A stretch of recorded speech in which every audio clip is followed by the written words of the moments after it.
It's my pleasure to welcome to the podium next Meredith Ahmed. Meredith is a graduate student at Appalachian State University pursuing an MA in Appalachian Studies with a concentration in sustainability. Her research focuses on the silences that occur in the creation of historical narratives, archives, and other institutions of state power, specifically pertaining to upland communities. Additionally, her research strives to address historical systems of oppression while uplifting and honoring traditional craft and folk practices. Ahmed is also an illustrator who enjoys intertwining their academic scholarship with their visual art practices and is inspired by Appalachian ecology and relationships between the natural world and ourselves. Please welcome to the podium Meredith Ahmed. Your trusty clicker. Thank you. Thank you, Matthew, for the introduction, and thank you, Mike, for inviting me. I feel so honored to be here. I grew up coming to the Folk Arts Center, so this feels like a big full circle moment for me. Like Matthew said, I am a master's student at Appalachian State University. I'm in my first semester of my Master's of Arts degree, focusing in Appalachian Studies, and my presentation is titled Keepers of Memory, Creativity, Reimagination, and Creativity in the Archives.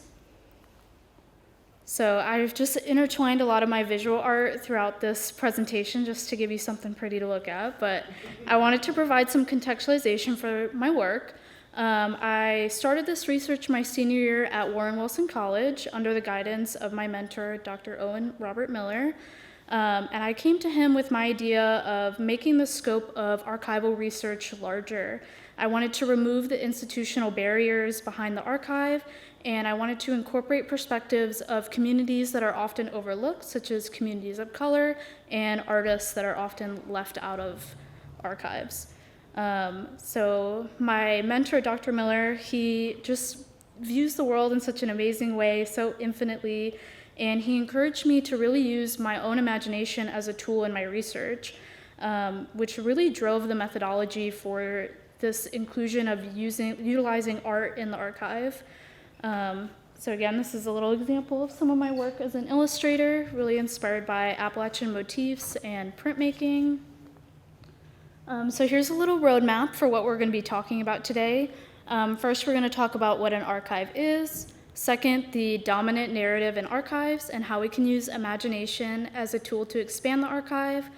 Third, new examples of archival practice. And finally, how we can incorporate artists into the archive.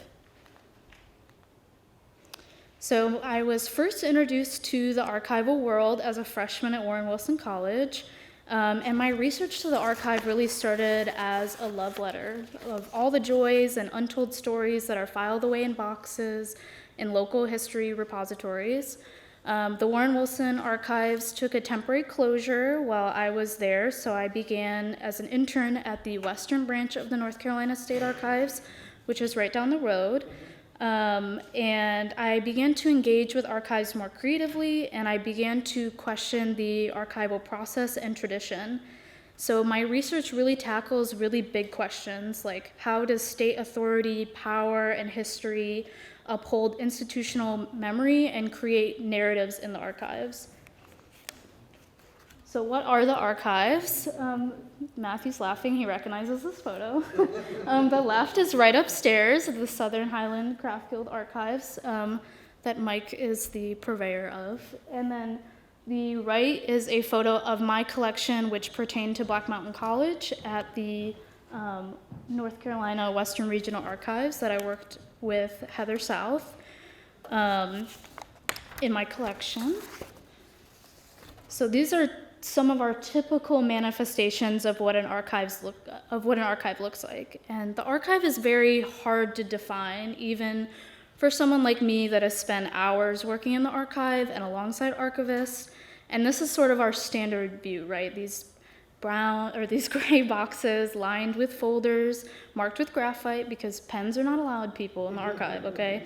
And this sort of dictionary description of the archive is just a collection of historical documents or records that provide information about a place, institution, or group of people. But in reality, what I discovered in working in the archives was that archives are very complex and nuanced spaces. In traditional view, they're viewed as very narrow spaces of stability and objective truth. In reality, to me, the archives are unstable, they have competing narratives, and they're far more than just their physicality. They shape our identity, they shape our memory. And often, archives are riddled with the erasure of violence and upholding state and institutional power. And there's sort of a monopoly that develops between the archivist and creating a perceived narrative. And so to communally understand the past, there can be no singular authority, just a communion with the past through archival documentation, imagination, and description. So to me, imagination is so crucial in breaking outside of these stiff archival boundaries.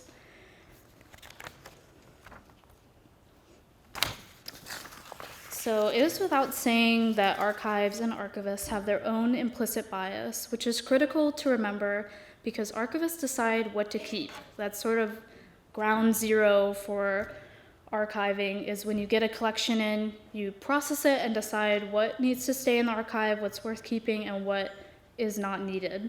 And the role of the archivist dictates each step of the archival process.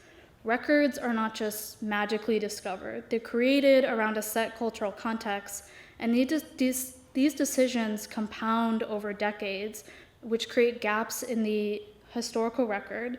And so a big question of mine, too, was the question of who controls the archive. So my research still was a very affirmative love letter to the archives, and my advisor pushed me forward with a slight anarchist inclination and encouraged me to question the relationship with institution.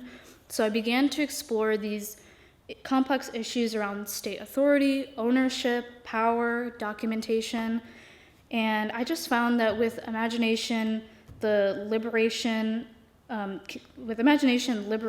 really takes shape in the archives and is a beautiful tool. And an opportunity to reclaim our histories from the memory of institution and state power. And my deep drive for archives is to understand history from a very empathetic viewpoint and a care for our present and collective future. So I wanted to give a little overview of some thinkers that I used in the process of my research. The first is Michel Rolfe-Trullo, who's a Haitian scholar, and his work was really at the forefront of my research. He does a brilliant job of explaining the domination that exists in our history in his book, Silencing the Past, Power and the Production of History. So I put this quote up here that was a big use in my research. Silences enter the process of historical production at 4 crucial moments: the moment of fact creation, the making of sources; the moment of fact assembly, the making of archives; the moment of fact retrieval, the making of narratives; and the moment of retrospective significance, the making of history in its final instance. So this quote here exemplifies that we cannot separate the archive from politics, which centers on its relationship to information and knowledge protection. Because of its inherent ties to politics and fact creation, archival information has been used to maintain the power of privileged groups in society. Archives have been shaped by imperialism for most of the population, namely communities of color, and documentation for people of color is very limited. Often their family trees are disrupted, photos are non-existent. Next is French philosopher Michel Foucault. This is a really long quote, so I highlighted the important part. The archive is the first law of what can be said, the system that governs the appearance of statements as unique events, but the archive is also which determines that all these things do not accurately, endlessly, in an amorphous mass. That which determines they do not withdraw at the same place in time, but shine as it were like stars, some that seem close to us shining brightly from far off, while others in fact are already growing pale. So I use this research put forth by Foucault to understand the complexities and the nuance of the archives, which can't be defined by its contents or institutional attachment. And next is Frantz Fanon, one of my favorite scholars, who wrote the book The Wretched of the Earth, which has been a guiding principle in my scholarship. In his quote here is, "The educated circles go ecstatic over such careful renditions of the truth, but we have every right to ask ourselves whether this truth is real, whether in fact it is not outmoded, irrelevant, or called into question by the heroic saga of the people hacking their way into history.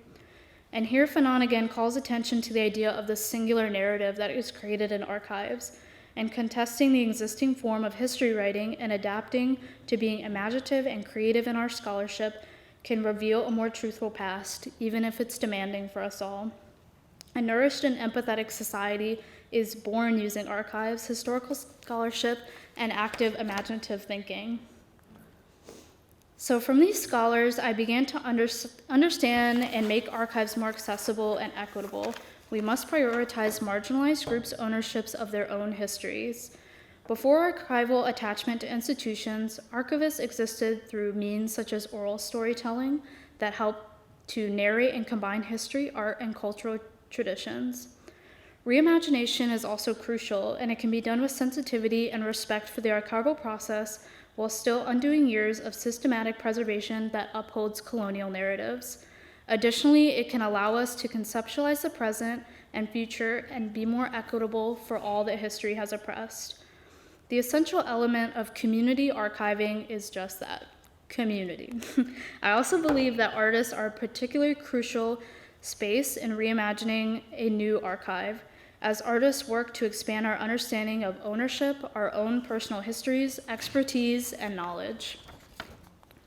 So I wanted to provide some examples of tangible archival practice that are a little bit different than our traditional modes today. I have established a deep belief in community archiving and how it is the base for archival activism.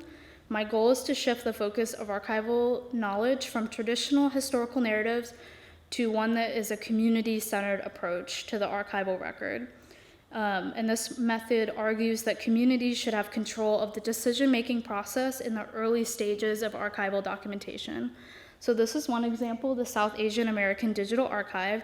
It is a post-custodial digital archive, meaning that rather than taking materials and taking custody of materials, they borrow the materials, digitize them, return them, and then store them as a digital surrogate. A post-custodial model is important, and it can help keep materials where they were born in the context of their communities, but allow people to connect with the material and maintain access. And communities themselves can provide a valuable insight into often overlooked details of the accessioning process. The South Asian American Digital Archive is just one example. I have a few others here, such as the Nomadic Archivist Project or the Freedom Narratives, and these are other examples of alternative archival models. So as I previously mentioned, building an archive involves a deep negotiation of power. In the United States, we have a long history of removing historical records from communities that created them, often in our name of preservation. But these acts of preservation have been paralleled as an effort to erase, silence, or control people whose history are relocated. The post-custodial model of archival practice uses digital technology in a pursuit of a more collaborative approach to archival work and a method that aligns social justice as a way to shift the balance of power in archival preservation.